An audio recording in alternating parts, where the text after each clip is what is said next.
Estamos aqui para mais um episódio do podcast Juntos por Moema. Aqui a gente conta histórias e trazemos também fatos relevantes sobre o nosso bairro, que é tão querido e amado. E, para que isso aconteça, estamos aqui no estúdio Vida Moderna, que acontecem as nossas gravações. Eles têm 2 salas, equipamentos modernos, e vocês não podem deixar de acompanhar e conhecer. A gente também está aqui com o Rogério, que é uma agência incrível e que nos acompanha. Rogério, conta um pouquinho da sua agência. Oi, gente, bem-vindos. Prazer estar aqui de novo novamente, Rô. Nós somos da agência Link 3, uma agência especializada em marketing digital. Então, se você está assistindo esse vídeo é porque você foi impactado pelo marketing digital. Entre em contato com a gente, nós estamos à disposição para atender vocês. E obrigado, esse episódio está muito bom. Você só me convida para um episódio bom, que eu gosto. Mas esse está incrível, tá muito bom. Até porque com as eleições chegando, é muito importante que a gente saiba a importância do voto consciente. E para que a gente entenda mais a importância de cada órgão que nós temos, nós trouxemos aqui a Simone e a Cláudia, que são da Associação Viva Moema. Muito obrigada, meninas. É uma associação incrível, sem fins lucrativos, obviamente, e que colabora muito com o nosso bairro de forma gratuita. Obrigada, meninas, por aceitarem esse desafio, né? Sim. Obrigada, Rose. Obrigada pelo convite e eu adoro desafios. E esse assunto que a gente vai conversar hoje é um assunto que a gente pouco gosta, né, Claudinha? Mas assim, eu acho que abrindo isso e falando de voto consciente, qual que é a importância do voto consciente? Bem, quando você vai votar, você está exercendo a sua cidadania e decidindo o futuro da sua cidade, do seu bairro. Então, você saber em quem você vai votar, que prefeito você está votando, que vereador você está votando, faz com que você vislumbre um pouco do que vai ser o seu futuro. Desde que você saiba realmente quem é esse candidato, quem você está votando. Então, na hora de você escolher um prefeito, você tem que saber dos planos desse prefeito, entender um pouco de que partido ele é, como aquele partido funciona. Você não precisa ser um exímio conhecedor, mas o mínimo você tem que conhecer. E a mesma coisa com o vereador que você vai eleger. Então, quando você vai eleger um vereador, né, quando você vai votar nele, é importante você conhecer a história daquele vereador, principalmente ali no seu bairro. Se ele já esteve lá, o que ele fez no seu bairro, se ele colaborou. Então, por exemplo, as associações de bairro, muitas delas, assim como nós, sempre têm algum contato com o vereador, porque às vezes eles acabam enviando emendas para nós, e com isso a gente consegue fazer algumas revitalizações, por exemplo, de espaço público. As emendas vão para o bairro, né? Não para as associações. Não, exato. Quando eu disse que vamos esclarecer para nós através de pedidos da associação. A gente faz uma solicitação, essa emenda vai para a subprefeitura e ela executa o serviço, mas isso sempre é uma benfeitoria para o bairro. Então, você, né, que está aí nos assistindo, pode procurar a associação do seu bairro e buscar lá quem são os vereadores que ajudaram o seu bairro naquele ano, nos anos anteriores. Até porque você só pode cobrar aquilo que você sabe. Então, é importante você saber a proposta do vereador, para depois que ele ganhe, você cobre. Acompanhe, né, o trabalho dele, fiscalize, né? E uma outra coisa importante é que, assim, a cidade, por exemplo, a cidade de São Paulo é uma cidade muito rica, né? Então, a gente tem um orçamento rechonchudo, vamos dizer assim, um orçamento gordo. E você escolher bem o seu prefeito, o seu vereador, diz como esse orçamento também vai ser utilizado na sua cidade. Então, o mínimo você tem que saber para você escolher bem. De repente, você não pode sair por aí escolhendo um aventureiro, uma pessoa que não entende de gestão ou que não tem nenhuma expertise em legislação. Não precisa ser um advogado, mas precisa ser uma pessoa que esteja engajada, uma pessoa que conheça a cidade, tanto o prefeito quanto o vereador. As necessidades que nós temos, Exato. né? Sim, porque assim, quando a Simone falou das propostas, é muito importante saber das propostas, quais são os planos para a cidade. E mas as propostas têm que ser realizáveis. Exato. Então, tem que entender como funciona a estrutura a estrutura municipal, da administração municipal. Eu tenho uma pergunta. Como que eu consigo verificar se o vereador que eu votei, ou qual vereador, como a gente está falando de bairro, Moema, fez alguma coisa pelo bairro? Tem algum lugar? Como que eu consigo saber? Quando você vai no site da Câmara dos Vereadores, tem um campo lá que você seleciona os vereadores que estão trabalhando hoje na Câmara. São 55, né? 55 vereadores. E aí você seleciona o vereador, ó, fulano de tal, o que ele fez. Então lá tem tudo que ele aprovou de projeto de lei, o que ele escreveu de projeto de lei, as ações que ele fez, tem as redes sociais dele. Então isso é super importante de olhar. Tem vereador que entra na Câmara, fica só dando nome para a rua. Esse é um vereador para a gente eleger? Não é. Vereador é aquele que trabalha. Ele tem que fiscalizar as contas da prefeitura. Vou cortar um pouquinho. Pode cortar. Desculpa. É porque é muito importante essa pergunta que eu vou fazer. Qual é o papel do vereador? Então, Né? Porque você ia responder isso, mas antes, assim, qual é o papel do vereador? o papel dele, acho que para mim o principal é fazer uma fiscalização aí da prefeitura, né? E ele está num cargo de legislar também, né? A Então, prefeitura, ele cria a legislação. ele cria as leis, né? Ele faz um papel. A gente trouxe cola aqui, né? Ele acompanha as ações da prefeitura, ele faz as leis, ele fiscaliza, né? Aprova o orçamento da Exato. cidade. Eu ia perguntar. Isso é super importante. Por isso que tem que votar com consciência, porque é esse cara que vai decidir que quinhão daquele orçamento que vai para qual setor. Então, assim, se vai para a Secretaria da Saúde, se vai para a Secretaria do Verde, se vai para a Secretaria dos Transportes, para onde que está indo esse dinheiro? Para Pra saúde. educação. Porque Importante. você tem um percentual, que muitas vezes ele varia, mas tem um percentual histórico e tem um percentual obrigatório para as secretarias. Mas também, nesse orçamento, tem a questão dos investimentos, onde você tem dois tipos de despesas. Tem as despesas que são obrigatórias, então a gente tem aí diversos, eu acho que a gente não dá para entrar nisso, mas tem os investimentos, falando numa linguagem Fácil de entender. Fácil de entender. Então, ele também vai... Neste orçamento, vão estar discriminados quais são os investimentos em área de infraestrutura, em habitação, em transporte. A gente tem inúmeras demandas, Sim. mas isso tudo é aprovado na Câmara. Então... Através do vereador. Através do vereador. Nossa. Então, é muito importante O papel do vereador. o papel do vereador. E a gente estava aqui conversando um pouco antes. A gente fala, ele é um legislador, e a gente pensa, ele tem que ser advogado, porque é quem Não. entende de leis. Não precisa. Ele tem que Ser uma ter uma pessoa engajada. formação, conhecer a cidade, conhecer o trabalho que ele vai fazer, e aí ele tem os assessores, o gabinete dele. E dentro desse gabinete vai ter uma assessoria jurídica, vai ter uma assessoria para a área de urbanismo, por exemplo. Se ele tem um trabalho voltado à educação, vai ter uma assessoria nessa área, e ele tem que saber escolher essa equipe. Então, não basta só ter boa vontade ou querer fazer. Você tem que ter uma liderança e saber gerir. Preparo, né? Preparo para você gerir o seu gabinete. Como que você vai atuar, como que você vai atender, como que você vai receber as demandas, o que você vai priorizar no seu trabalho e como você vai lidar com os outros 54 vereadores.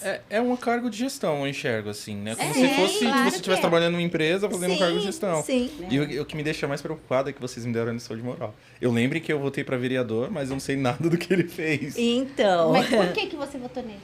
Não, pelo menos você Não, lembra. Tem eu gente que nem lembro. lembra. Eu não vou falar o nome, né? Porque Não, eu ok, gosto. não Mas, precisa. Qual foi o motivo que você votou nele? Mas por ideologia mesmo. Eu achava que, tipo, ele ia melhorar essa questão de segurança, porque a gente fala... Eu gosto muito dessa questão de segurança, né? Então ele é desse segmento de segurança. e eu votei, mas realmente... Mas você tem um motivo, mas você tem um motivo, mas pelo menos. isso é o básico que as pessoas têm que ter, né? Você escolher uma pessoa que vai te representar por algum motivo. Então, se sua preocupação era a segurança, você achou um candidato que ia atender a sua expectativa, você votou legal. Agora, Eu não sei o que ele fez. então... Aí, digamos que agora ele está para reeleição. Você não sabe o que ele fez. Então, talvez você Vou possa ver agora voltar que lá vocês da falaram. Câmara, buscar o nome dele. Ele foi eleito, né? Foi eleito. Então, buscar e vai ver o que ele fez. Porque de lá para cá, a nossa segurança não melhorou. Não A melhorou. nossa segurança Piorou. só piorou. Piorou. Então, a gente Né? tem que lembrar que a segurança é dever do Estado. Pouco a prefeitura tem gestão Sim, sobre sim. isso. Mas sim, pode trabalhar mas- como agora. Mas vários deles estão se comprometendo com a segurança. Então, eles não podem se comprometer com a segurança. Pode e não pode, né, Rô? Pode, não pode. Porque a gente tem a Guarda Civil Metropolitana. Tudo bem, que mas é porque cuida- ela falou assim, ó. É uma verdade, responsabilidade do Estado. Eu entendo. É do Estado. Né? Mas a gente tem uma partezinha da prefeitura. Então, qual parte que o vereador pode ajudar? Entendi isso. Por exemplo, na parte de o que eles têm feito atualmente, né? Câmara de segurança, sistemas integrados com as polícias. Em parceria, em solicitar mais parceria, policiamento. Eu acho que o trabalho da Guarda Civil, que em tese é para cuidar do patrimônio da cidade, mas na hora que eles têm uma integração, onde você dá um treinamento, você consegue mais agentes, porque a gente tem um problema sério de número O efetivo de agentes. é ridículo. Exatamente, em todas as áreas. Então, eu acho que nisso, sim, pode contribuir. Às vezes, em sistemas de comunicação, para você agilizar, né, essa troca de Inteligência. informações, inteligência. Então, tem como atuar, sim, na segurança dentro do município, dentro do bairro. trabalho com os bairros, vizinhança escolas, solidária, né? escolas. Mas a gente tem que entender isso, que tem uma limitação. Então, muitas vezes, a proposta é algo muito ambicioso que a gente você tem falou no início. é Né? Você falou no início. É irreal. É. E, gente, qual é o papel do prefeito? Então, o prefeito é o grande administrador da cidade. Então, quando a gente fala das propostas dele, entender um pouco o histórico dele, você tem que entender que ele também vai formar uma equipe de secretários, de subprefeitos.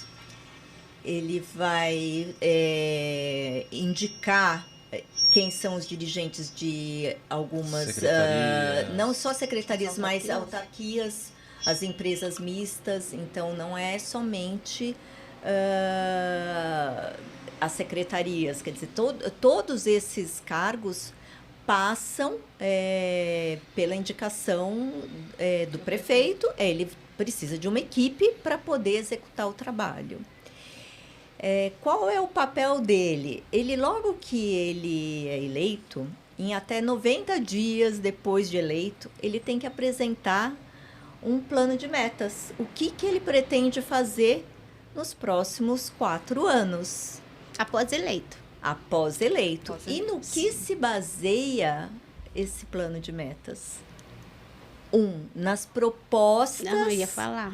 da campanha eleitoral, ou seja, as propostas têm que ser consistentes e viáveis.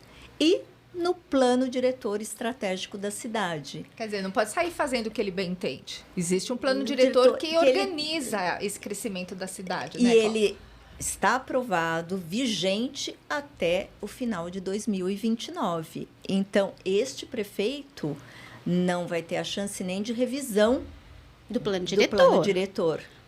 Então, Mas ele as propostas dele, ele pode mudar, né? Porque a gente vê não, um monte ele de... não pode alterar o que está os objetivos e diretrizes do plano diretor. Do que Não, foi plano registrado. diretor não, mas estou falando assim, porque a gente vê aí diversos candidatos, né? E não estou falando de partido nenhum, né? Aqui nós estamos sendo claras.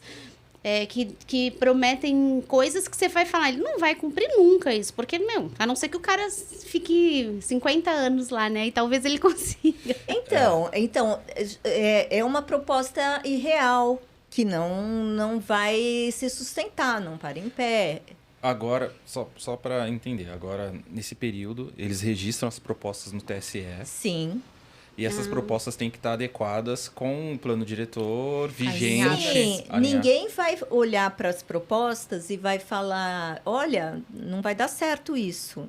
Ele pode colocar o papel, aceita tudo. Só que na hora dele apresentar um plano de metas, Aí depois de eleito. Depois de eleito. Isso passa Aí a vida real é outra. pela Câmara de Vereadores, onde isso é apresentado, isso... Entra na questão de orçamento. Entra na questão de orçamento, ele já entra com um orçamento definido para o primeiro Do ano. Pelo prefeito do ano passado, anterior. gestão anterior. Exatamente. Do ano Em passado. 2025, o novo prefeito vai assumir com um orçamento definido De 2024. em 2024 pelo prefeito em exercício atual e pelos vereadores, porque são eles que aprovam o orçamento. E isso eles fazem para ter uma continuidade, não ter uma quebra brusca de um ano para o outro, né? Entendi. Mas ele já entra com esse alinhamento e o plano dele tem que estar alinhado com isso. Entendi. Né? Então, não dá para ele sair fazendo o que ele bem entende, mudar completamente. Então não vamos mais construir prédios altos nos eixos, né, Cláudia? Por exemplo. Não, ele tem que continuar fazendo aquilo até que se mude. Na verdade, a prefeitura, ela faz a aprovação, né? Não é a prefeitura recebe os projetos, As demandas. e aí ela tem o setor de aprovação que está respeitando a legislação urbanística vigente. A prefeitura, o prefeito, ele tem toda uma legislação a cumprir. E outra coisa, eles podem apresentar também leis. Então, o que a gente fala, essa lei vem do executivo. Lei de plano diretor e lei de uso e ocupação do solo, que é a lei de zoneamento, é do executivo. Só que ela passa pelo legislativo, tem audiência pública também no legislativo e é aprovada no legislativo. O orçamento também vem, né? O orçamento também vem do executivo e vai para o legislativo. É ruim que você me convida para esse podcast, eu tenho muita pergunta. É bom, por isso que eu te convido para ajudar a gente. Eu tenho tudo, muita né? pergunta. Eu sou muito curioso com o plano diretor. Teve uma atualização recentemente? Uma revisão, né? Teve uma revisão ano do plano passado diretor. do plano diretor. E Onde aí, que os vereadores entram nessa revisão ou a população também é envolvida? a população também é envolvida. Fizeram as audiências públicas. Você tem audiências públicas promovidas pela prefeitura, então na elaboração lá em 2014 e agora na revisão você teve isso. 10 anos. Então, eles, quando aprovaram o plano diretor em 2014, era um plano diretor para ser válido durante 15 anos. Então, Meu Deus do as céu. propostas que estavam lá, porque são propostas que você não sabe consegue se vai fazer acontecer. em 2 anos, 4 anos. No meio, exatamente no meio, depois de 7 anos, deveria ter uma revisão. Concordo. É isso que eu ia falar, Pra pelo menos na adequação metade, dela. né? Mas é uma revisão que não pode mudar as diretrizes e objetivos e princípios ali. É só uma adequação. Em 2021, a gente estava na pandemia e houve uma movimentação muito grande da sociedade. Lógico que tinha também um Não, era um incentivo momento também muito político complicado, né? para que essa revisão fosse adiada. Por quê? Em 2021, já estava todo mundo trabalhando, sabendo como trabalhar online. Reuniões, tudo acontecendo online. Sim, pela cidade e toda, né? As audiências públicas ocorreriam De forma online. de forma online. E esse foi o problema que grupos encontraram, porque eles entenderam que isso reduzia a participação da sociedade civil e que é muito importante nas discussões. Então, essa revisão foi sendo adiada e em 2023 finalmente ela aconteceu e aí teve todo o processo de revisão e foi enviado o projeto de lei para a Câmara de Vereadores. Ela fez outras audiências, teve algumas alterações. Não é um processo tão simples. Às vezes, os vereadores, de última hora, eles colocam emendas. Isso volta para a mão do prefeito, que ele pode sancionar, ele pode vetar parcialmente ou vetar totalmente, se tiverem feito esquartejado o plano, ele poderia ter vetado totalmente. Teve um veto parcial. Voltou para a Câmara de dos todo ou de um item? Não, de alguns itens. Não, o parcial, assim, vários itens são alterados. Foram vários itens. Voltou para a Câmara dos Vereadores, eles foram votar novamente, e aí foi aprovado e foi sancionado e promulgado, hoje é lei. Então, você tem um plano diretor e tem uma revisão dele, né? Porque se você for ler a revisão, você fica um pouco perdido, porque eles se referem ao artigo 6º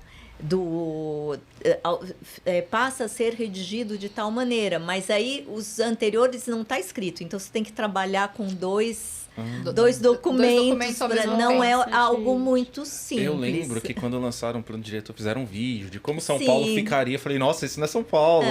Então... Mas você vê que continua a mesma coisa, né? Isso que frustra um pouquinho, né? Sim, porque não é tão simples você colocar em prática, e eu acho que assim, até 2029...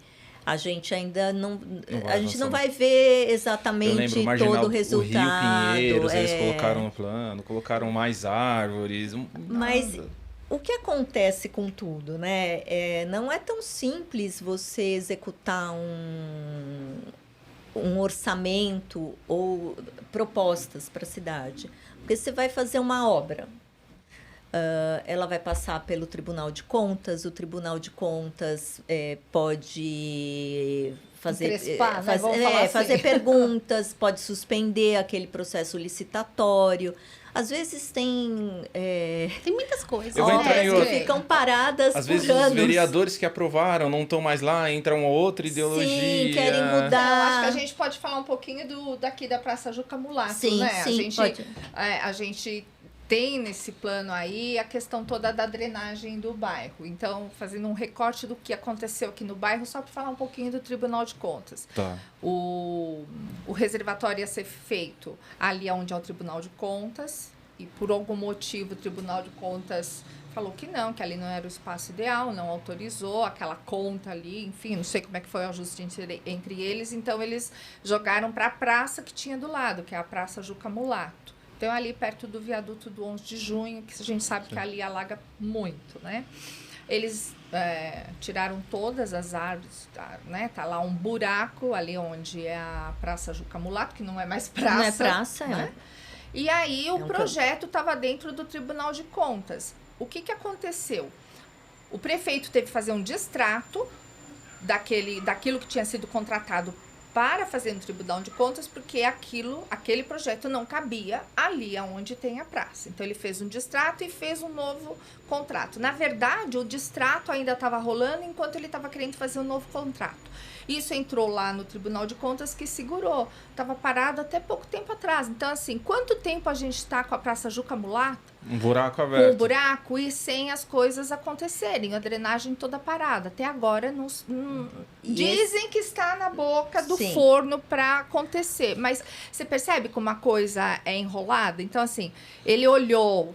O Tribunal de Contas olhou o orçamento, pediu um monte de esclarecimento, aí a prefeitura tem que fazer todos esses esclarecimentos, apontar as negociações, o orçamento, né, para aquilo adequar, para o Tribunal de Contas liberar e assim as coisas acontecerem. Esse reservatório, ele estava previsto no plano de metas em 2014. 2014, e não aconteceu. 10 anos. 10 anos. Cara, gente, olha, seu tempo aqui passa muito rápido. A gente precisa falar o seguinte. Gente, nós temos aqui a prefeitura e a subprefeitura. Então, vocês já explicaram um pouquinho do prefeito, o papel do prefeito. E quem indica o subprefeito e o papel da subprefeitura? Quem indica o subprefeito é a prefeitura. Ele é um cargo de confiança. Né? Porque o prefeito ele trabalha tanto com seus secretários quanto com os subprefeitos e os dirigentes de outras organizações que estão junto, né, em parceria com a prefeitura.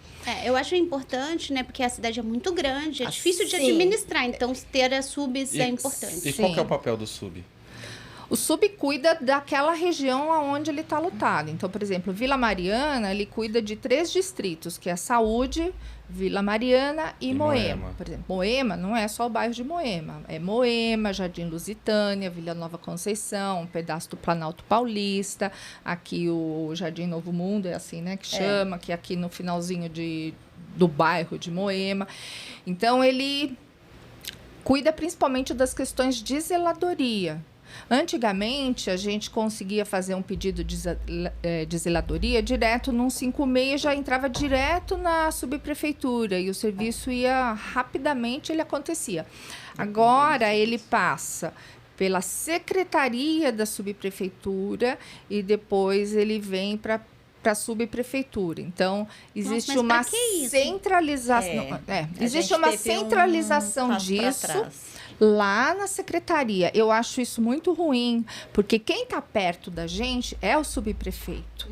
Quem conhece a realidade do bairro é ele, né? Sim, às vezes. E ele não consegue conhecer tudo, porque às vezes ele nem muito mora grande, no bairro. Ele está lá para cuidar daquela região, mas às vezes ele não mora no bairro. Eu vi uma matéria sobre isso. Então, a importância da subprefeitura é esta conversa, essa proximidade com o cidadão, com os moradores, com os trabalhadores daquela região, para você entender, para ele conseguir levar as demandas para dentro da prefeitura, né? Ele seria a pessoa que faria nos ajudaria nessa interlocução. Muitos são bons e ajudam, outros são mais difíceis de acessar. A gente tem um grupo com muitos presidentes de associação. São mais de 40 associações de bairro da cidade de São Paulo, né, das mais variadas regiões. E a gente vê subprefeitos de todos os tipos de articulação. Então, aqueles que te recebem, aqueles que não recebem, aqueles que falam vão fazer alguma coisa, outros que não vão fazer, entendeu? Mas essa proximidade, né, é muito importante para que a gente possa, inclusive, exercer a nossa cidadania. Sim. É assim, a cidade tem 32 subprefeituras e 96 distritos. Então, a menor unidade administrativa para a prefeitura, para o poder público municipal, é o distrito. Então, o bairro, ele acaba sendo uma composição, ele faz parte daquele distrito. Mas sempre quando a gente ouve falar que estão executando alguma coisa em Moema, não é necessariamente no bairro de Moema, é no distrito de Moema, muitas vezes, salvo quando eles dão, né, o endereço do local. Então, é dessa forma que a prefeitura se organiza com relação... Tá dando microfonia? Retorno? Tá. Acho que foi. Oi? Oi, pode continuar. Então, a subprefeitura, ela tem que cuidar desses distritos e as questões locais, né? Então, como que os serviços são executados, organizados? Tem serviços que são rotineiros, né? Varrição, coleta de lixo, que você tem um cronograma previsto, né? Limpeza de praças, pintura de aqueles conservação de logradouros, que é pintura de guia, né? Mas os serviços, por exemplo, tapa-buracos, como a Simone falou, hoje em dia não é mais a solicitação do 156 não vai direto para a subprefeitura. Ela vai para a secretaria das subprefeituras e lá é distribuído. Poda de árvore é a mesma coisa. Poda de árvores, não. A poda de árvores ainda está com a subprefeitura. Mas Gente, mas isso foi um retrocesso, né? é um Eu retrocesso, acho. porque você tem você reduziu o orçamento hoje em dia e a atuação do subprefeito, porque ele acaba aquilo que Para ele ele também faz. ficou ruim, né? Sabe a sensação que eu tenho? Que isso foi imposto para o cidadão um distanciamento. Mas assim, como que o que a gente poderia fazer, não só a associação, mas eu acho nós cidadãos poderíamos fazer para melhorar isso, para tentar resolver isso? Então, eu acho que buscar, por exemplo, talvez vereadores e dentro das propostas, se tem alguém falando em Ou pedir ajuda para os vereadores. Descentralização, maior autonomia dentro de uma subprefeitura. Eu vi um incentivo caso à que participação social. tem um vereador aí que ele fala mais bairros e menos prefeitura. Talvez isso seja uma coisa legal, sim, né? Sim, porque... Né? Porque a gente precisa Porque ser quem mais... sabe o que está acontecendo no bairro é quem mora e trabalha no bairro. Exatamente. Quem mora e trabalha tem que ser Não, e aí o escutado. subprefeito, ele precisa ter essa autonomia também, senão fica difícil para ele também sim, trabalhar, né? Fica muito fica difícil. difícil. Gente, olha só. O tempo passa muito rápido, muito rápido. E a gente gosta de falar, né? Pode chamar mais vezes. Mas assim, Dá pra fazer a parte 2? Tipo, na Podemos verdade, fazer, assim, podemos fazer. vamos fazer um segundo episódio. Eu acho que Pode vale um sim, segundo pode episódio. vou fazer a parte 2, porque eu tenho muita pergunta. O que vocês deixam para os eleitores? Um conselho, né? Na hora de escolher um candidato. Que dica Seja que vocês ele, né? dariam? Vereador, prefeito. Posso complementar a sua pergunta? Você tá falando ali com eleitor. Certo. Simone. Simone. O que você falaria para quem for votar hoje? Vai dizer que a eleição é hoje, ela vai votar hoje. Que dica que você daria? Simone, depois a Cláudia. Depois, Cláudia. Primeira coisa é que política não é um bicho de 7 cabeças. Todo mundo precisa participar da vida política da sua cidade, do seu entorno. Então, você tem que se interessar pelos assuntos, que são assuntos cotidianos, são coisas que acontecem no seu bairro, por exemplo.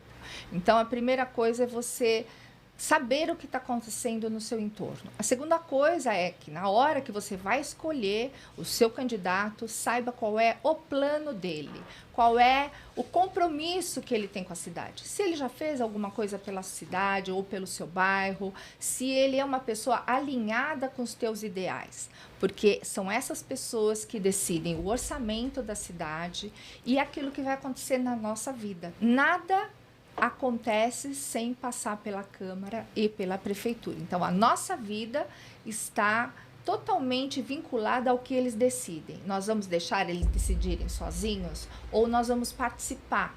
Nós vamos eleger exatamente aquelas pessoas que fazem alguma coisa por nós, que nos escutam. Então, o meu recado é esse. Vai, pesquise, saiba quem é o seu vereador, quem é o seu prefeito e que realmente faz alguma coisa por você. Agora você, Cláudia. Então, eu acho que a Simone falou tudo. Eu queria incluir isso, que as pessoas às vezes não sabem por onde começar, né? Então, tá bom, eu tenho que me interessar por política. Política não é um bicho de 7 cabeças. Mas eu não quero ser candidata, eu não quero me candidatar a nada, eu não quero trabalhar na gestão pública. Não precisa fazer isso. A gente tem as associações de bairro, que eu acho que é um lugar importante de você ter entender o mecanismo, como as coisas funcionam e conseguir essa interlocução com a prefeitura. Os conselhos diversos que a gente tem. Então, eu vou falar da minha experiência. Fui conselheira participativa municipal, a Simone também foi, da subprefeitura da Vila Mariana. Vai ter eleição daqui a pouquinho. Então. E é um processo eletivo. Foi interessante participar desse processo eletivo e entender lá, quando a gente chegou lá, as reuniões são mensais, são todos voluntários e tem os representantes de cada distrito, e eu acho que foi uma forma que me abriu para entender como o funcionamento de toda essa engrenagem de uma cidade gigantesca, né? Uma megalópole, e que a gente entender também que se a gente conseguir que as coisas aconteçam no nosso entorno, no nosso bairro, já é bastante coisa. Então, assim, não precisa... Nossa, eu vou me envolver com política e eu vou ter que trabalhar... Não precisa, porque tem gente com disposição, com maior aptidão, às vezes, né, para a política. Então, sempre vai ter quem faça, mas a gente não fazer nada, a gente deixa uma lacuna muito grande. Então... E Cláudia ou Simone, como é que faz para se associar e entrar em contato com a associação de bairro, que é a Associação Viva Moema? Bem, emendando com o que a Cláudia está falando, se você não quiser entrar para a política e quiser saber um pouco do cuidado do seu bairro, vem fazer parte da associação. Então, a gente tem um link, principalmente dentro do grupo do Juntos por Moema. Dentro do aplicativo do Juntos por Moema. Exatamente. Novidade. E lá você clica e você vai ser direcionado para o site onde você pode se inscrever e fazer parte da associação. A gente tem um custo mensal que é baixo, a gente está cobrando agora 40, né? 40 reais mensais, ou você pode pagar a anuidade, que dão R$350, porque justamente a gente precisa do dinheiro para manter a associação ativa e não para fazer serviços que quem tem que fazer é a Prefeitura de São Paulo. Gente, esse mês é um mês muito importante. É o mês do cliente. E para comemorar, nós teremos um evento no dia 25, no Mercury, no Hotel Mercury, às 19 horas, às 18h30. Consertando aqui, 18h30 no Hotel Mercury. Vocês estão todos convidados. Vai ser um evento incrível com palestras. Não deixem de participar. Infelizmente, o episódio acabou. Eu queria ter com vocês... promessa de que tem a parte 2, né? Teremos. A gente adora ver aqui conversando, né, Cláudia? Faremos. Olha só, não deixem de seguir os nossos canais, são todos Juntos por Moema. Nós temos um aplicativo, dentro desse aplicativo tem a Associação Viva Moema. Lá tem um link que você pode entrar e lá mesmo você se associa. Curte nosso canal, compartilha e siga a gente. E até o próximo episódio. Obrigada.